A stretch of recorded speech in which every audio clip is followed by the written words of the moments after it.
Donalda Trumpa uzstāšanās attiecīgi šāvējs 20-gadīgs amerikānis ar AR-15 triecienu šauteni. Viņš paspēja izšaut vairākas lodes, Donalds Trumps ievainots ausī. Principā tas ir tas, ko visi ir apsprieduši, un šī situācija attiecīgi tāda. Protams, es domāju, ka tiem es nevaru savādāk nosaukt kā idiotiem, kuri saka, ka tas ir inscenējums un ka tā ir vienkārši izrāde. Vientuļš psihopāts, kurš saskaties televīziju un nolēmis attiecīgi šādi rīkoties, vai tomēr viņš tika izmantots kaut kādas plašākas sazvērstības tātad rezultātā.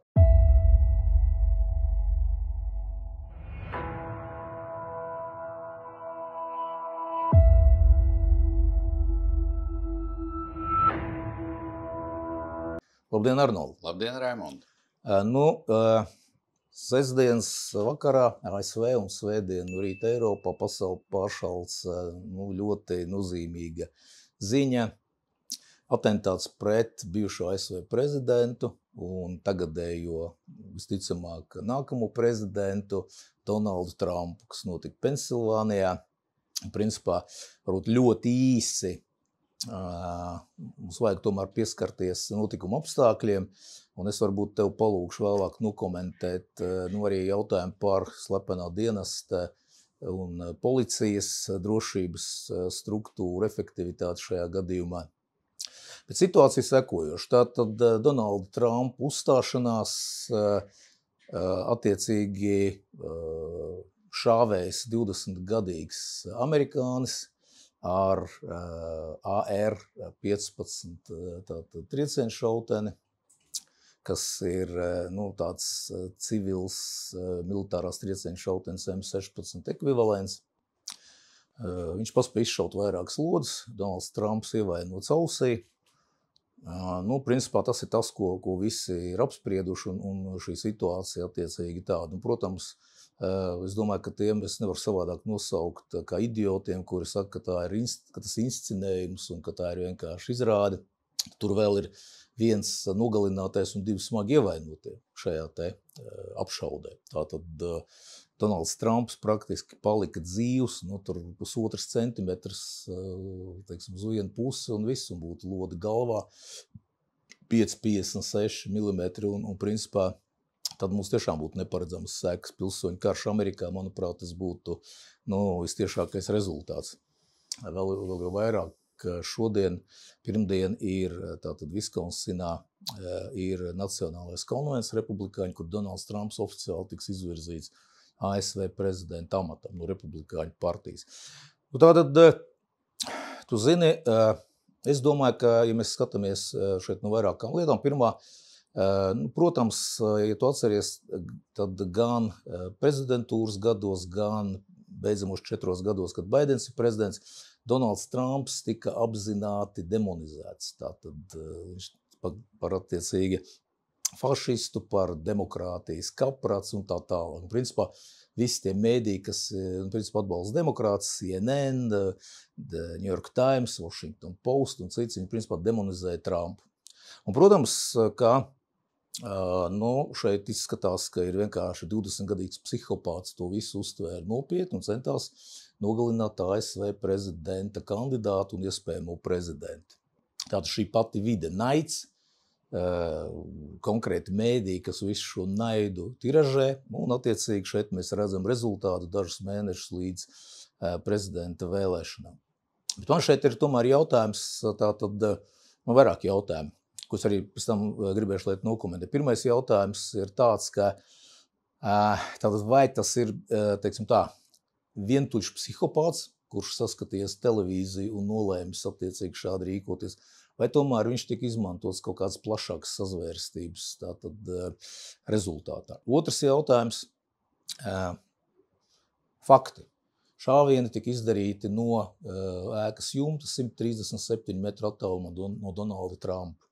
Tad ir jautājums – slepenais dienests, policija, attiecīgi šo visu dienestu uzdevums, principā sagatavot šādu veidu vizītes jau laicīgi un principā identificēt jebkuru vietu, kur var tikt novietots sprāgstvielas, kur var tikt palaists drons, no kurienes var darboties snaipers vai jebkurš cits šāvējs. Ja? Tad ir jautājums, 137 metri ir ļoti tuvu, manuprāt, un es Arnold gribēšu, lai tu paskaidro, varbūt arī skatītājiem, klausītājiem, tātad par šīm tehniskajām detaļām. Tad vēlreiz atgādinu, tātad, kā bija šī trieciena šautene, iepriekš pieminētā 5,56 kalibrs, bez acīm redzama optikas, bet jebkurā gadījumā pietiekami tuvu, lai izdarītu mērķtiecīgus šāvienus. Tad atkārtoju vēl viens jautājums, kāpēc slepenais dienas un kāpēc policija vismaz nenosūtīja policijas patruļu bruņotu, lai vismaz liektu jebkuram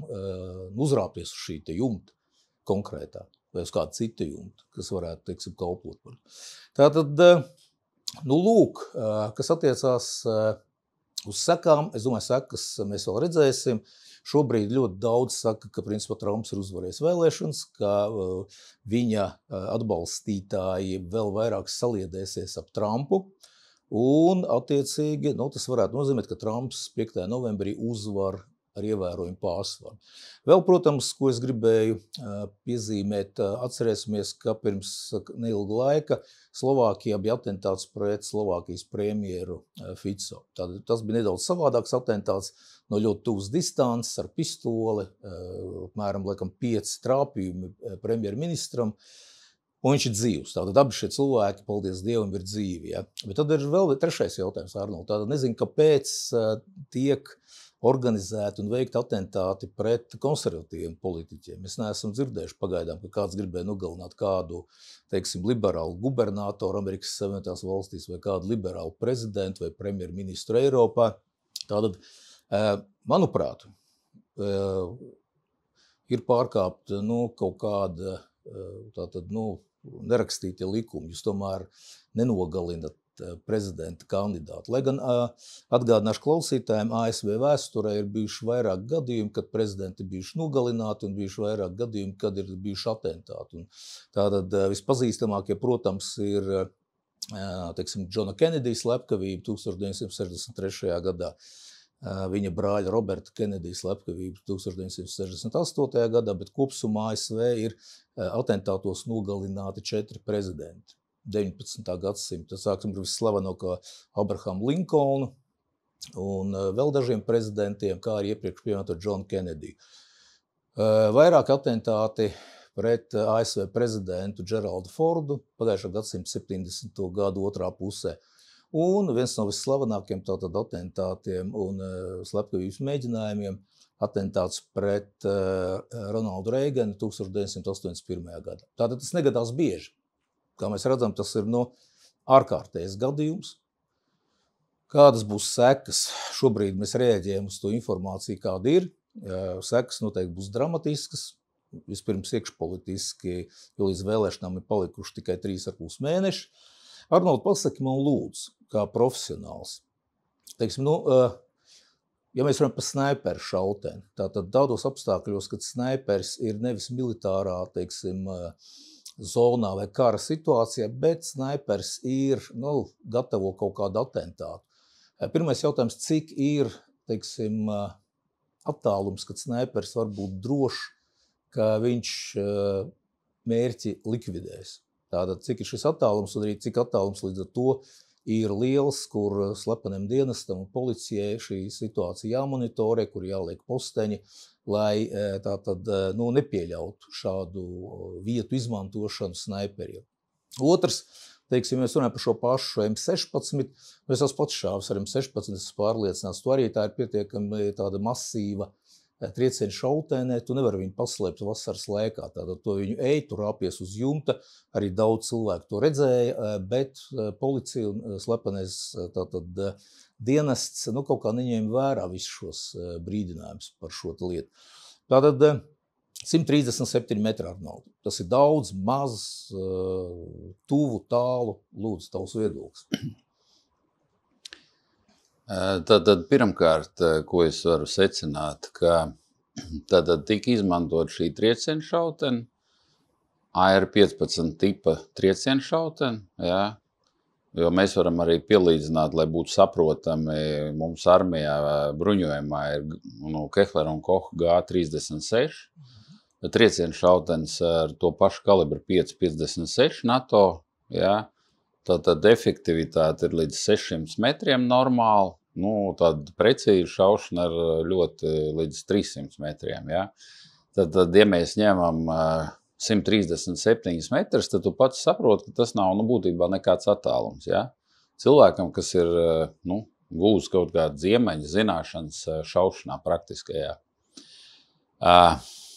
Ja mēs runājam tad par konkrēto gadījumu, ja?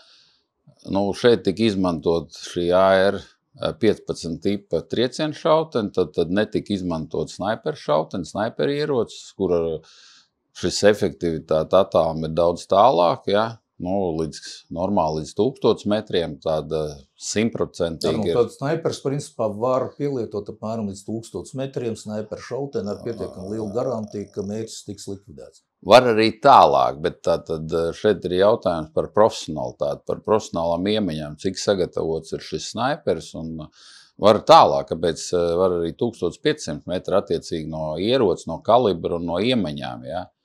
Bet, ja mēs runājam par konkrēto ieroci, tad tas ir salīdzinoši vienkāršs, ja, ierocis, bet pilnīgi pietiekams šādam attālumam, ja. Un,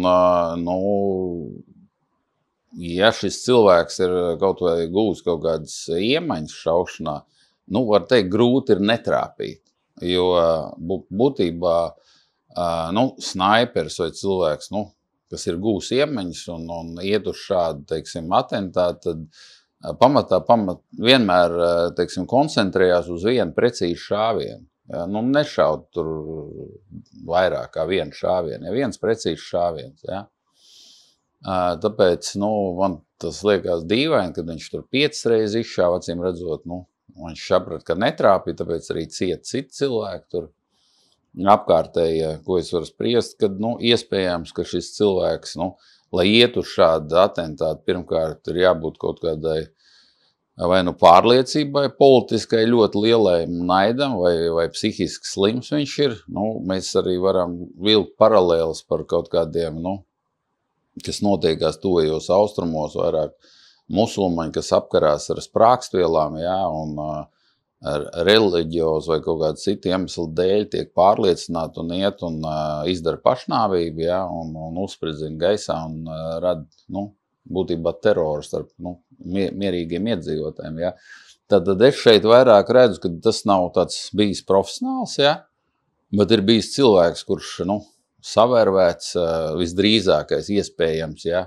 Es saku iespējams, kāpēc? Tāpēc, kad ļoti man ir nesaprotami, jo attālums nebija liels, un būtībā šādu perimetru ir jānosacīt drošības dienestiem. Ja? Tas stāsts. Jā, tas man ir nesaprotami, ka tas ir salīdzinoši ļoti minimāls perimetrs, parasti tas ir daudz lielāks perimetrs, un tiek jau iespējamie, iespējamās vietas jau apsekots, no kurām var būt veikt šādi atentāti, ja?